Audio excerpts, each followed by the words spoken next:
What's up, guys? Welcome to your 34th Android tutorial for the new Boston, again with me, Travis. What we're going to do in this tutorial is I'm going to introduce you guys to what implementing means. And just for a minute, imagine an application that we set up and it has a ton of buttons and they're all going to be set clickable. So we're going to use this onClick method. And as you can see, we're setting our set onClick listener, and then basically just so we can use this onClick method. And if we had like 20 buttons, this would be kind of tedious and boring to set it up this way, and as well as it adds a ton of code to our class. So basically we can clean this up by just having one onClick listen or onClick method and kind of defining what we want to do within there. So what we're going to do is we're going to scroll up to the top of our class, and it says extends activity. And again, when we extend a class, we can use some of the methods. But what we can also do is we can implement a class. So we're going to say implement, and you do that by saying implements, and then you say the class that we're going to implement. And again, we're going to implement the view onClick listener class, so we can basically use the method from that class. So again, we're just going to say view dot onClick listener. There we go. And basically it's giving us an error because anytime we implement something, we have to use all of the methods from that class. Again, when we extend something, we can use the methods from that class, but when we implement, we have to. So that's why it's giving us an error. So if we hover over a class name, it says add unimplemented methods. We're just going to click that, and then if we scroll down to our bottom, again, just kind of like when we set up a method in the last tutorial, it's going to create a new method for us right below that method, and it's called onClick. Basically, that's the same method as right here. So what we're going to do is we're going to set up a switch in case to determine which button has been pressed. So again, this is just kind of a review on the switch in case, but this is also going to kind of introduce you guys to passing in data. I know we did this with our list view, but when this onClick method is called, it gives us which view was pressed. And again, like a button's a view, a text view is a view, all that stuff's a view. So what we can say is V, because they labeled this view, that's the data that they're giving us. For example, we could also say label it view because that's kind of just like a variable, and then we can reference that variable within these brackets. So we're going to say view and hit dot, and we're going to say get ID. And that's going to give us the ID that we set up in the XML of whatever view was pressed. And that's what we're going to look for our switch in case, and then we're just going to set up a bracket, and we're going to set up two cases because we have two buttons. So we're going to say if the case is r.id.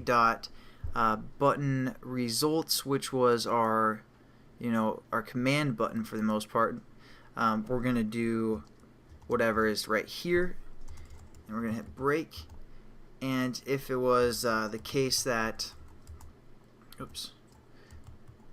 case of r.id.toggle button password, we're going to do whatever is in here.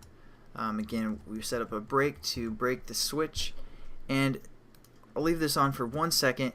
Now all we're going to do is transfer our code that we set up within our onClick methods up above.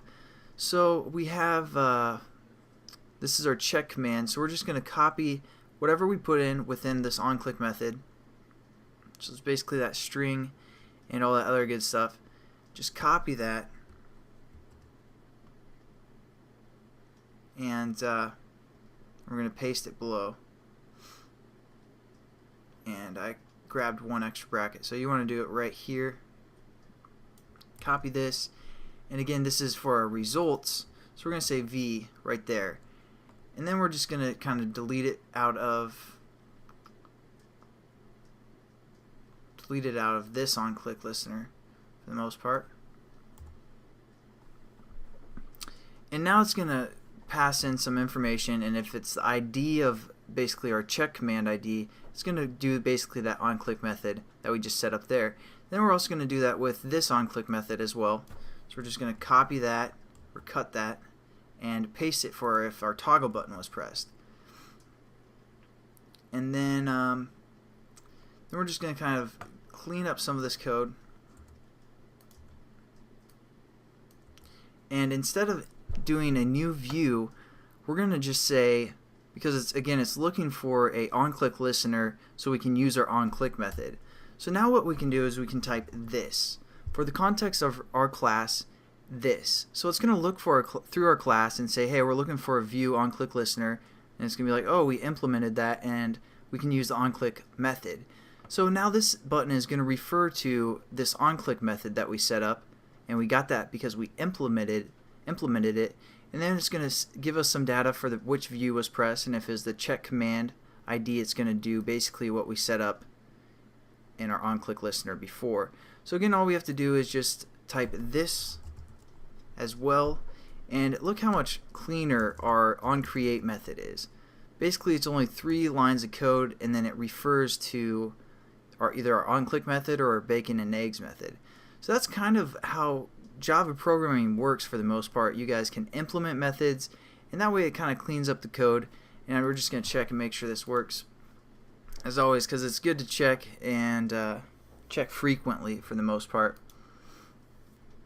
So hopefully you guys understood that tutorial for the most part.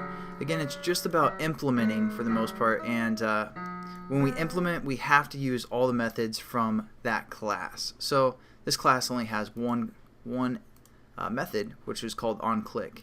So again, we're just going to make sure it works by typing WTF, and it looks like it's good. So thanks again for watching, guys. We're going to be kind of implementing some more stuff as we go, but we're going to create a new application in the next tutorial. So thanks again and have a good day.